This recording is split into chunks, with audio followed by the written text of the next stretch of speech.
Facebook's decision to require news organizations to adhere to its new political advertising disclosure policy has brought protests from media associations, including a letter sent Monday by 7 groups demanding that advertisements purchased by news media not be subject to the disclosure requirements. "This is not a marketing or business issue," the letter reads. "We see your policy as another step toward furthering a false and dangerous narrative that blurs the lines between real reporting from the professional media and propaganda." The groups demand that Facebook immediately stop applying its new political advertising rules to news organizations. Facebook announced rules to govern so-called political advertising on its platform in response to the purchase of about $100,000 in ads by a Russian troll factory designed to influence U.S. public opinion during the 2016 presidential campaign. The rules state that anyone who purchases an ad that targets the U.S.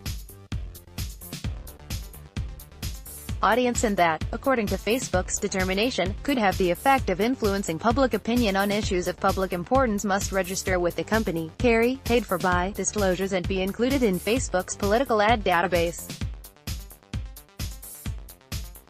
Some publishers, such as the Financial Times and New York Media, which owns New York Magazine, The Cut and Vulture, among others, have ceased advertising on Facebook due to the new rules.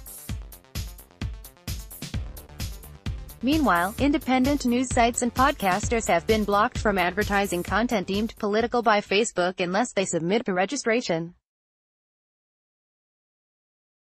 Media organizations object to the registration requirement because it equates them with political advocates. Facebook launched rules for political advertising that it is also applying to news organizations seeking to promote their journalistic content. Some publishers, such as the Financial Times and New York Media, which owns New York Magazine, The Cut and Vulture, among others, have ceased advertising on Facebook due to the new rules. Meanwhile, independent news sites and podcasters have been blocked from advertising content deemed political by Facebook unless they submit for registration. The letter proposes a process and criteria for Facebook to exempt news organizations. A news organization with a professional editorial staff and verifiable means of income, advertising, subscriptions or registered non-profit status, could be exempt. The inclusion in a verifiable news association, including the 7 groups signing the letter, should also make a news organization exempt. The letter also acknowledges that a process needs to be established for independent news publishers to obtain an exemption as well.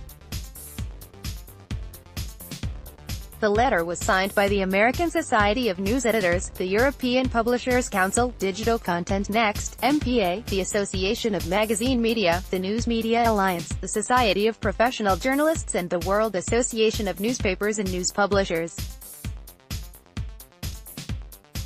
These groups represent hundreds of news organizations, including newspapers, television stations and online-only sites, along with thousands of staff and freelance journalists and editors. Facebook's Director of Product Rob Leathern replied to a question from HuffPost on June 7 about the application of the rules to advertisements purchased by news sites to promote their own content. Leathern affirmed that the company recognizes news coverage of elections and important issues as distinct from advocacy or electoral ads.